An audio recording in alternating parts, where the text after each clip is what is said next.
Luigi's Mansion for the Nintendo GameCube is one of my favorite games of all time. It's a great introduction to like horror for kids, especially horror games, because it's essentially Resident Evil for babies. It's got like the whole mansion. It's got the map that reveals itself, and you getting keys and new power-ups that get you into different things. Yeah, it's just awesome. And one of my favorite things about the game is how the progression works, because there are a ton of like bosses, like these mini bosses in the game that they call the portrait ghosts. And so these are ghosts that live in the mansion, and they have different rooms and different gimmicks that you have to try to figure out. They're all like little puzzles, and so it's just a really good time to like go through. And even if it's like the fourth, fifth time you're doing it, it's just always fun. There's such clever like just little things about them too, and yeah, it's just great. And so I thought, in honor of it being almost Halloween, we take a look at one of my favorite little spooky games, Luigi's Mansion, and rank those ghosts on a tier list. So let's go ahead and just get started. We're going to be ranking these ghosts off of a few different things. Their look is obviously going to be a part of it, their gimmick, how you catch them, and then just any other kind of like little random things that might go into there as well. So we'll start off with Neville. He is like the dad of the family that's living at the mansion, or that used to live at the mansion. And so Neville, he is hanging out in his study. He's reading books. And the way that you catch him is you have to wait until he yawns. And when he yawns, then he doesn't disappear, and you can hit him with the flashlight. He gets stunned, and you can, get him into the Poltergeist 3000. So, I don't know, he's the first one that you come across, and so he's not meant to be particularly difficult, and he's not. And he's also not meant to be like super tricky in how you catch him either. I think that he's a pretty good like baseline, but he's like I'd say like the bottom of the baseline. So we'll say like a C instead of a B tier. Well, that's where we'll put him, in that C tier. Lydia is up next, and she is like the mom. So she's married to Neville. She seems to be like very vain, right? She's just sitting there looking in the mirror, brushing her hair and everything. The way you get her is you have to open up the broken window, which then lets in the breeze, and then she gets up to stop that, and then you're able to grab her. Again, pretty simple fight. Nothing too exciting about her. I think we'll put her right next to Neville in that C tier. I might bump her up just a little bit, because you do have to be a little more kind of involved with it. There's like I can pull this curtain. That's pretty cool part of it. And as you're getting started, that's a fun little thing to figure out. So yeah, I'll put her in C tier, but at the top of C tier. That brings us to the first boss of the game, and that is Chauncey, the baby. Now, at first I was going to talk about like what's the saddest ghost in the game, and obviously it was gonna be like, oh, the baby, that's a ghost. But don't worry, Nintendo has that covered. They state in the game that Chauncey is actually not a dead baby, but was born a ghost. So his mom gave birth to him when she was a ghost already. So different kind of implications there, but not the sad kind, so that's nice. Chauncey is kind of annoying, right? Because he's just crying all the time. You have to wake him up by rocking the noisy rocking horse. Then you get teleported into his big crib, and he's throwing other rocking horses at you in giant like baby balls. But then you do get to blast him with like those balls, and so that's fun, right? To abuse this giant baby. That sounds really wrong to say, but remember, he's a ghost baby, so there's nothing actually bad about saying that. Yeah, as a first real boss, he's pretty good. And I think I'll put him in B tier, just a little bit above, because again, I like the environment you get to fight him in, the fact that you go into the crib and everything. The music's playful and fun too. So yeah, B tier seems like a good place for him. The Floating Whirlindas are next, and there are a couple different ghosts where you will fight multiple ghosts at a time. They are combined though. They don't even really have names outside of being a couple. And so they dance. That's their thing. And you have to stand in a particular spot in the room to be able to see them, but you also have to not be looking at them, and it's all rotating. And so it can be a little frustrating to try to get them to show up where you want them to be. But you have to get them to show up to be dancing for a while. And then the guy does like this annoying like sound. Again, which is very dumb. But again, makes it feel good to capture them. I don't really like these guys much. It's one of the first places in the game that I could get a little annoyed if I'm just not able to do what I'm trying to do with the controls. And so I think I might put these guys in the D tier. Next up is Shivers the Butler. He's great, right? He really fits the aesthetic. A butler in a giant mansion, super cool. He's just kind of always lurking around in the hallways until you get the ability to shoot fire and you can light the candle that is in his hand, and then he like freaks out and he runs off to his room, and then he accidentally sits on the candle, and then you catch him. He's pretty stupid then, right? But I do, again, like the way that he looks. I like the sounds he makes. They're pretty funny. So I think overall he's going to be climbing up the list a little bit, but I don't think he's going to get above Chauncey. So he'll land in that B tier as well. Melody is next up, and she plays the piano. She's the musical person. You got to walk around in her room and like hit the different instruments to get them to start playing Mario music, which activates the first thing you have to do with her, where you go and you answer a question as to like, what's this Mario song from? Once you answer the question, she starts flying sheets of music around, and you got to suck those up, and then once they're all sucked up, you can finally capture her. The music is fun. It's not really fair, I think, to people who like don't know that much about Mario to like put like a trivia question in there when it comes to just other songs in the franchise. But it's only like 3 games, so you're got decent chances of just guessing at it. I think I'm going to put her in the A tier because, again, it's a decent sized room you're doing this fight in and everything, and there's just those different parts of it that play out. So yeah, A tier. Now, for most of the ghosts in the house, we don't know really how they died. Mr. Luggs, though, we do. Like, if you take the horror boy and take a picture of him, like, you can find out they like ate himself to death, which makes sense. So this guy's in the dining room just chowing down on all the food. He's got these other ghosts who will come in and like refill his plate. So first off, you got to catch those guys, and then you're able to suck up all the food that's on his plate, and then you can finally start to catch him. It's a big guy, eating lots of food, heavy Slimer vibes, which is awesome. You would hope that there would be something like that in a game that's obviously got inspiration from Ghostbusters. And so it's nice to see that kind of pay off. He's got some sounds that could be interpreted as annoying, but I think they're funny, the sounds he's making when he's eating. Plus the fact that one of his attacks is like to vomit up like fiery balls of food. Pretty great. So this guy's another A tier for sure. Spooky the dog is up next. This guy hangs out in his doghouse. You got to get through the doghouse, and so you got to get him out of the way. And the only way to do that is to use a giant bone. So you got to catch this skeleton, Mr. Bones guy that's in the same room as him, and then that bone will land in his dog bowl, and he'll be able to go over and get that. And so once he has started to eat the bone, then you can capture him pretty easily. He does let out like sad dog sounds like when you are capturing him, so that makes it not the most pleasant experience, right? You're like, oh, I'm sorry, buddy. Like, I just kind of need to catch you, because if I don't, then you kill me in like 2 hits. So, yeah, it's not the most pleasant experience, but it's got to be done. He's got a great design, though. Super cute ghost dog. So I think he's going to be a B tier. I'll put him above Shivers.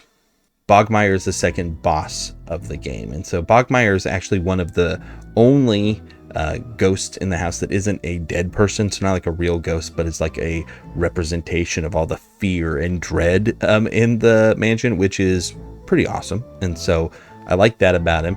Right off the bat.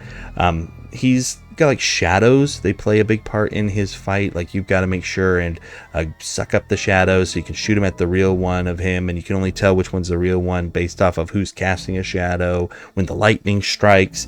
And so there's definitely different layers to this one, and which do make it pretty engaging as a fight. And if you don't remember everything that's going on, it's very easy to be like, wait, what am I supposed to be doing here? But not in a frustrating way. This game does a good job of not getting too frustrating, at least when you've played it like 10 times, I guess, like I have. So I can't really speak for a new player. They might not think it's quite as straightforward, but personally, I think it's great. But back to Bogmire, I think he's pretty cool. He's got a fun design. Not a lot of emotion on this guy, but again, he doesn't need to have emotion because he's not like a real living thing. Bogmire's going to make it up just a little bit.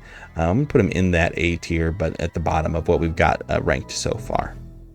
Biff Atlas might have the best name in the game. He's a bodybuilding ghost. You go into the gym, he's lifting weights and everything. You don't have to fight this guy, actually. He is completely optional. You don't have to capture him to be able to beat the game. But it's fun to capture because he's got a fun little mechanic tied to him. You got to punch the punching bags next to him that knock him over, and then he'll come at you, and you're able to, to fight him and capture him. And so, yeah, outside of that, there's not a ton to him. The noises that he makes, though, are fun. He's, again, great sound design in this. That a lot of character just kind of comes through in that, because there's not voice acting really, but like in the sounds that the ghosts make, there's just a lot of personality, and this is one that really kind of shows that off. This guy's easily going to be in that A tier, I think. I'm just below Bogmire, though. Now, Miss Petunia here is a little bit problematic, not because really anything about her, but more so just kind of like what it shows about Luigi or us as a player, right? Because you go into this bathroom at this one point, you see that there's this lady in the shower.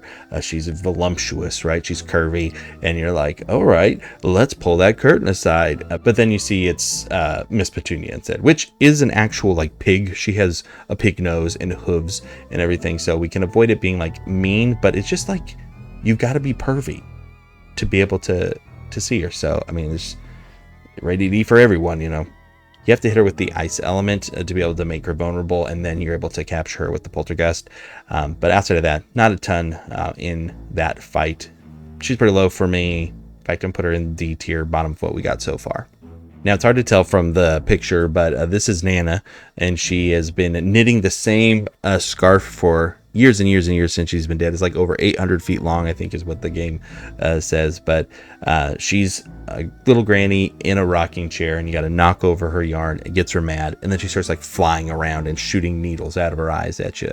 You got to shoot her with yarn to be able to make her catchable. So pretty cool fight, right? Pretty fun fight. Again, like I've said before, sound design is very good. You can very much tell, like, okay, this is the fight that's going on right here, just based off of the sound she's making. It doesn't feel recycled, right? That's one of the things I like about the first Luigi's Mansion that the other games just don't quite get to, and it's just like all of the personality that are in these portrait ghosts, they're just not there in the bosses and all the ghosts you're catching, later on down the line. Not to say that those games aren't great, but they just aren't quite as special as this first one. Nana's fight, a lot of fun. I'm gonna put her in the B tier, above baby Chauncey. Slim Bankshot is a pool player, and he knocks the balls around, and you got to grab him and then blast it back at him, kind of like the yarn situation. But for whatever reason, I really struggle with this fight, and so this might be more on me than on him. And so I don't want to blame him too much, but at the same time, like, I don't really like this fight very much. It's one of those things where when you miss, I don't mind missing. And I don't mind having to be like penalized for not doing a good job. But when the penalty is you have to wait and watch the guy walk all the way around the table, it's just feels like it's being drawn out for no reason. And so I don't really like that. So for that reason, I think I'm putting him down there, probably like in that D tier, but up top of D tier. But yeah, it's just not one of my favorites, again, because like if I miss, it's just drawn out for what seems like no reason. We've got two more members of like the actual family, Henry and Orville. Henry Ford, Orville Wright, right? And these guys do have those play into their boss fight a little bit, but not at first, right? We're going to get into a car and an airplane, but not at the very beginning. First off, what you're going to do is you're going to go and play hide and seek with these kids. Now, that would be frustrating if it was in a really big area and there were a lot of places to kind of mess it up, but it's all in one small room, and so it's not bad at all.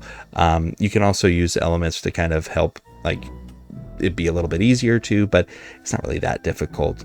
Once you have done the hide and seek game, then they kind of fly around, they throw bombs at you and everything, but you those suck up the car and suck up the airplane, and then you're able to capture them. And so it's definitely a fun fight. There's two of them, so it does make it a little more exciting than some of those earlier ones. But like I was saying before, like they're their own characters, not like sharing a health bar and everything. So to have two separate ghosts that are like that really is kind of like prepping you for some of these fights that are going to happen later in the game. I think I'll put these guys above Shivers in the B tier. Now, Madame Clairvoyance shows up early in the game, but it isn't until like right here where you have to capture her. And so you give her different items that Mario has owned or touched, and she is able to kind of help you figure out where Mario is. And eventually, when she has everything, she's just kind of like, okay, I've been as helpful as I can be, and Bowser's coming back, and so I kind of want to get out of here, so why don't you put me back in the painting? And so she just kind of like gives up. You still have to catch her, but it's not too difficult, and when you like might lose her like as you're struggling, she just goes right back to the chair and just get to try again. The way that she's kind of featured in the game, you get the most time with her out of all of them, and so that's cool. And the fact that she's not just hostile is also different, but her fight is not that exciting, and so I'm going to put her in that C tier, but she's going to be above Lydia and Neville. Boolossus is our third boss fight. Now, as you're going through the game, you're collecting all of the different boos. There are 50 of them overall, but 15 of them that you have to get are this boss. Now, I'm of two minds when it comes to this boss, because there are parts of it I really like, and there are parts of it that can be frustrating, but if you have a good run, maybe you don't run into those. Now, I love that it's really big. I love big bosses in games. And so the fact that you're like dragging this giant boo around and slamming it into unicorn ice statues, that's super cool. But when you have to take the ice powers and kind of wave it around to catch the individual boos, if you don't do it right, it can take a long time. And so again, this is probably just a skill thing on my end. Like, you could be saying in the comments like, well, maybe get good and you wouldn't have this problem with Boolossus. And I would say, yeah, you're probably right. I do like the feel of the fight, though. You're like kind of outside the mansion on like a little roof section, and it does feel good to get 15 boos like by the end of this fight. And the sound that the boos make when they get frozen too is very satisfying. So I think I'm gonna put this guy in A tier. It's just some of those annoying parts that keep him down from getting higher, but I'm gonna put him, let's put him just right below Mr. Luggs. Now, Uncle Grimly is not scary. He just kind of like goes like, ooh, and it's funny more than anything. There's not much to say to this guy. I'm gonna put him in C tier, just below Neville, because he's a pretty boring fight, but nothing real negative about him. The Clockwork Soldiers are three guys that you have to like suck up the winders off their back, because they're like toy soldiers. If there weren't three of these guys, they'd be easy peasy. But because there are three of them, you do have to kind of like do like crowd control a little bit in there. They are just kind of like copy paste the three of them though, and so that's not super exciting to see. I don't like all the clock ticking and everything in this room though. That can be kind of frustrating, and when you get down to like the last guy and let's say like he gets a lucky shot up on you and you die, and then you have to start all over again with all three of them, that can be pretty annoying. So I think I might put these guys in top of C tier. Sue P is next, and she's the last like real member of the family. She's a little girl. She might be the saddest out of all of them, because you read this like she went down for a nap and she just like never woke up from it. So that's pretty depressing. But anyway, when you find her, she's in a room that's upside down, and you got to wake her up, and so you got to spray her with some water. The upside down room is a cool environment to be playing in. But once you wake her up, there's not too many crazy things that happen in that fight. There's some dolls like kind of flying at you gotta watch out for, but that's really it. But not quite as good as her brothers. So I'm gonna put her below Shivers there in B tier. This guy's name is Jarvis, and he likes jars. And you have to do like a whack-a-mole kind of game with him, where like he'll be popping up in the different jars in the room. You gotta spray him with the ice, and once you spray him enough times, then you can capture him. It's kind of fun. I don't think that I really like his design that much, though. It'd be better, in my opinion, if he looked more just like a normal person and not more ghost-like. It's very ghosty, like way more than like any of the other guys. I think I'm going to put him in the B tier as well, but just I'll put him below the dog. Sir Weston is an explorer who got frozen in the attic of the house. He's in a big old like icicle, and like you have to free him by lighting these lanterns. And then the fight is pretty hard, really, because like you're on ice ground, so you're slipping all over the place. And he's also throwing these like freeze rays at you that shoot ice up out of the ground, and then there's also icicles falling from the ceiling as well. So there's just a lot going on in that room, which does make it pretty exciting, especially as you're getting here to the end of the game. It makes sense that it's kind of building up to this. I like his look too. His like climbing gear and everything is a lot of fun. This is definitely another A tier. I'm going to put him right below Boolossus. Vincent Van Gore is the second to last ghost that you fight in the game. I don't like this fight. Whenever I get to this part, I'm just like, oh brother, here we go, because it's just like a gauntlet. You have to just fight through a bunch of normal standard enemies in the game, just all in one room over and over again. But you can get hearts like as you're going through it too, so it even kind of makes it a little bit easier. I think it's kind of like a letdown, like really, in all honesty. I think it's a little bit of a like, okay, well, we just had this cool fight with Weston, and now we have to go in here and fight this guy. It's a little bit of a step down, in my opinion. Yeah, even more so than a little bit. Like, I'd say the disappointment I hit when I hit this guy makes me want to put him all the way down there. Now, it would seem a little extreme to put him in the F tier, but I do think I should have somebody down there, and you know, Miss Petunia is looking like she might deserve it. So I'm going to put this guy in D tier, but Miss Petunia, she's going to be in the F tier, moving her down. And then that brings us to the big bad of the game. That's King Boo, but not just King Boo, but King Boo in a big Bowser costume. This boss fight is super fun, in my opinion. It's definitely the most epic feeling fight in the game. They make a good effort to make Bowser seem big and threatening. He's shooting fire everywhere. It's very easy to take damage. You're stepping on the hot spots on the ground, or if he throws like the spike balls at you. And then once you do kind of throw those back at the suit, and then King Boo's flying around, you're trying to catch him while the Bowser head is flying around shooting at you too. There's just a lot going on. And it's a lot of fun. Again, I just think a good escalation and a great way to kind of finish out a really awesome game. And so he's going to be in that S tier. And so that's going to finish out my tier list. So let me know in the comments below, have you ever played Luigi's Mansion? If you haven't, I definitely recommend giving it a try. It's a lot of fun. But if you have played the game, let me know who's your favorite ghost in the comments below. And if you like this video, don't forget to subscribe, because we do tier lists and talk about Nintendo stuff all the time on here. Thanks so much for stopping by. I do hope you enjoyed the video. And so until next time, you make sure to take care, and I will see you then.